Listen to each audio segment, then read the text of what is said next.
ఆదిత్యాయ చ సోమాయ మంగళాయ బుధాయ చ గురు శుక్ర శనిభ్యశ్చ రాహవే కేతవే నమః. చూస్తున్నటువంటి ప్రేక్షకులకు స్వాగతం. అనేకమైనటువంటి జ్యోతిష్య గ్రహ ఫలితాలను తెలుపుతున్నటువంటి మన ఛానల్ను వీక్షిస్తున్నటువంటి ప్రేక్షకులకు సబ్స్క్రైబ్ చేసుకోవాల్సిందిగా కోరుతూ, ఒకే సంవత్సరంలో అంటే 2026వ సంవత్సరంలో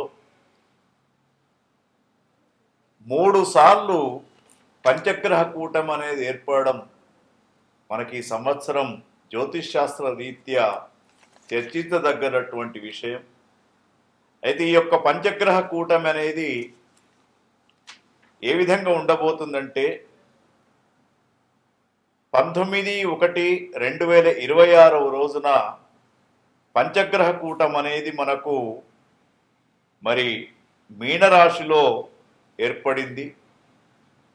అప్పుడు కొంతవరకు అనేకమైనటువంటి మార్పులు రావడం, అదేవిధంగా ఇప్పుడు ఫిబ్రవరి 18వ తేదీ నుండి మార్చి 1వ తేదీ వరకు మరొకసారి పంచగ్రహ కూటమి వస్తూ ఉంది.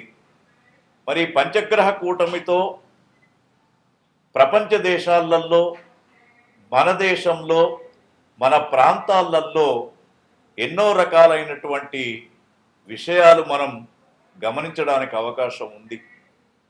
మరి ఫిబ్రవరి 18వ తేదీ ఏర్పడుతున్నటువంటి పంచగ్రహ కూటమి కుంభరాశిలో ఏర్పడుతూ ఉంది. కుంభరాశిలో శతభిష నక్షత్రంలో ఈ యొక్క పంచగ్రహ కూటమి ఏర్పడుతూ ఉంది. మరి పంచగ్రహ కూటంలో ఉన్నటువంటి గ్రహాలను చూసినప్పుడు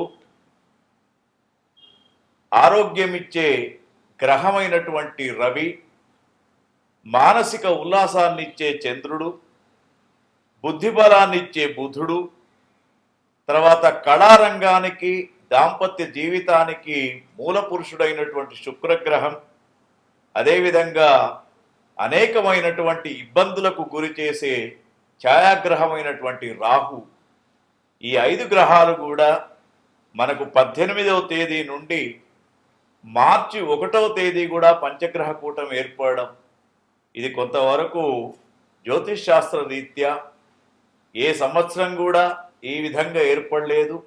మరి ఇప్పుడు గమనించినప్పుడు ఈ యొక్క పంచగ్రహ కూటమి ఏర్పడినప్పుడు దీని ద్వారా ప్రపంచ దేశాలలో, మన దేశంలో, మన ఇరు రాష్ట్రాలలో, అదేవిధంగా ప్రకృతి పరంగా ఎన్నో రకాలైనటువంటి విషయాలను మనం తెలుసుకోవాలి. ముఖ్యంగా ఈ పంచగ్రహ కూటమి అన్నప్పుడే అన్ని గ్రహాలన్నీ కూడా కూడి ఉండడం అని ఒక అర్థం. అదేవిధంగా ఇరు రాష్ట్రాలలో కూడా పార్టీల కూటమిలు ఏర్పడే విధంగా కనబడుతూ ఉంది పంచగ్రహ కూటమితోటి. రెండవది, భారతదేశంలో అనేక ప్రాంతాలలో నిధులు దొరికే అవకాశం కూడా మనకు కనబడుతూ ఉంది. తర్వాత కొంత దేశాల మధ్య యుద్ధ వాతావరణం ప్రపంచ దేశాల మధ్య పంచగ్రహ కూటమితో ఏర్పడబోతూ ఉంది. రాజకీయాలలో అనేకమైనటువంటి మార్పులు, స్థానిక ఎన్నికల్లో కావచ్చు, రాబోతున్నటువంటి 5 రాష్ట్రాల యొక్క ఎన్నికల్లో కావచ్చు, అనేకమైనటువంటి మార్పులు మనకు సంభవించబోతూ ఉన్నాయి. అదేవిధంగా భారతదేశంలో కొత్త టెక్నాలజీ, A1 అనే టెక్నాలజీ ఇంకా అభివృద్ధి అయ్యే అవకాశం కనబడుతూ ఉంది. అమెరికా దేశంలో ఆర్థికమైనటువంటి సంక్షోభం ఏర్పడి ఎవరైతే సాఫ్ట్వేర్ రంగంలో ఉన్నటువంటి భారతీయ విద్యార్థులు ఉన్నారో వాళ్ళందరూ కూడా మన దేశానికి తిరిగి వచ్చే అవకాశం కనబడుతూ ఉంది. అదేవిధంగా మరి చాలామంది 3వ ప్రపంచ యుద్ధం రాబోతుందని చెప్తూ ఉన్నారు, కానీ 3వ ప్రపంచ యుద్ధం ఇప్పుడే రాదు.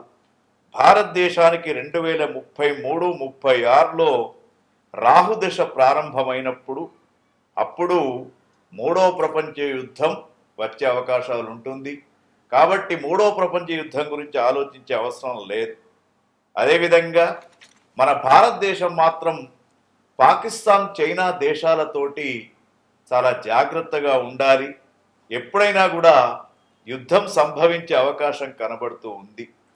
మరి ఒక్కొక్క దేశ పరిస్థితి చూసినప్పుడు ప్రపంచ దేశాలలో ముఖ్యంగా మన భారతదేశం స్వాతంత్రం వచ్చినప్పటి తేదీ 15/8/47 సంవత్సరాన్ని గమనించినప్పుడు పుష్యమి నక్షత్రం కర్కాటక రాశి వృషభ లగ్నములో మనకు భారతదేశానికి స్వాతంత్రం అంటే మన దేశం యొక్క రాశి కాబట్టి మరి దీని ప్రకారం చూసినప్పుడు భారతదేశానికి స్వాతంత్రం వచ్చినటువంటి తేదీ ప్రకారంగా 15/8/1947 అర్ధరాత్రి మనకు స్వాతంత్రం వచ్చింది కాబట్టి ఆ గ్రహస్థితిని చూసినప్పుడు పుష్యమి నక్షత్రం కర్కాటక రాశి వృషభ లగ్నంలో మనకు స్వాతంత్రం సిద్ధించినప్పుడు మరి మనకు అప్పుడు ఆ దశను చూసినప్పుడు ఇప్పుడు మనకు ప్రజెంట్ 2032 వరకు మనకు 7 సంవత్సరాలు కుజదశ నడుస్తూ ఉంది. 2026 ఫిబ్రవరి నుండి కుజమహర్దశలో రాహు అంతర్దశ ప్రారంభమవుతుంది కాబట్టి ఈ రంగాలలో కొంత మార్పు అనేది సంభవిస్తూ ఉంటుంది. ఒకటేంటంటే ఫైనాన్స్ వ్యవస్థలో కొంతవరకు ఆర్థికమైనటువంటి సంక్షోభం ఏర్పడుతూ ఉంటుంది. ముఖ్యంగా టెక్నాలజీలో ఏఐ అనేది డెవలప్ అవుతూ ఉంటుంది. తర్వాత ఫారెన్ విషయంలో అంటే ఫారెన్ సంబంధాలు చూసినప్పుడు మనకు ఫైనాన్స్ పరంగా చూసినప్పుడు విదేశీ సంబంధాలు చూసినప్పుడు మరి ఫైనాన్స్ పరమైనటువంటి ఇబ్బందులు ఎదుర్కొనే అవకాశం ఉంది. రియల్ ఎస్టేట్ రంగం మామూలుగా ఉంటుంది. తర్వాత విమాన ప్రమాదాలు ఎక్కువ అయిపోయి విమానాల యొక్క ఆదాయం కూడా తగ్గే అవకాశం మనకు కనబడుతూ ఉంది. అదేవిధంగా సినీ పరిశ్రమ మాత్రం చాలా అభివృద్ధి చెందుతూ ఉంటుంది. తర్వాత కళారంగం అభివృద్ధి చెందే అవకాశాలు కనబడుతూ ఉన్నాయి. మహిళలకు రాజకీయ పదవులు ఎక్కువ శాతం లభించే అవకాశం కూడా ఈ పంచగ్రహ కూటమితోటి కనబడుతూ ఉంది.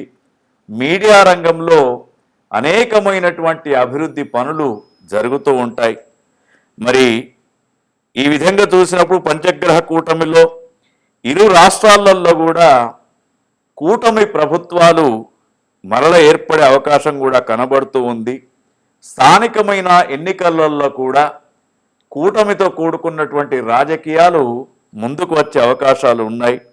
తర్వాత మరి ప్రకృతి పరంగా చూసినప్పుడు కొంత వైరస్ల యొక్క ఉత్పత్తి జరిగి గాలితో కూడుకున్నటువంటి రెస్పిరేషన్కు సంబంధించినటువంటి అనారోగ్య పరిస్థితులు భారతీయులలో ఎక్కువగా కనబడే అవకాశం ఉంది. కాబట్టి మరి మనము ఈ యొక్క పంచగ్రహ కూటమి అంటే జనవరి, ఫిబ్రవరి, మార్చ్ ఈ 3 మాసాలు కూడా భారత ప్రజలంతా కూడా జాగ్రత్తగా ఉండాలి.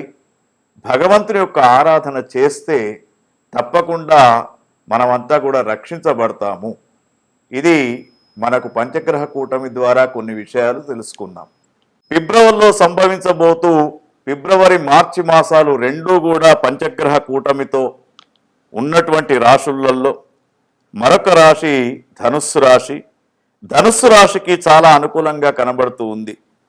రవి 3వ స్థానంలో, చంద్రుడు 3వ స్థానంలో, బుధుడు 3, శుక్రుడు 3, రాహువు 3. అంటే ఇక్కడ రవి, చంద్ర, రాహువులు ముగ్గురు కూడా అనుకూలంగా ఉన్నారు. తర్వాత వీరికి గురుగ్రహం కూడా అనుకూలంగా ఉంది కాబట్టి 100కు 60% ఈ 2 మాసాలు వీరికి అనుకూలంగా ఉంటుంది. గత కొద్ది రోజులుగా ఉన్నటువంటి అనారోగ్య సమస్య వీరికి తీరిపోయే అవకాశం ఉంటుంది.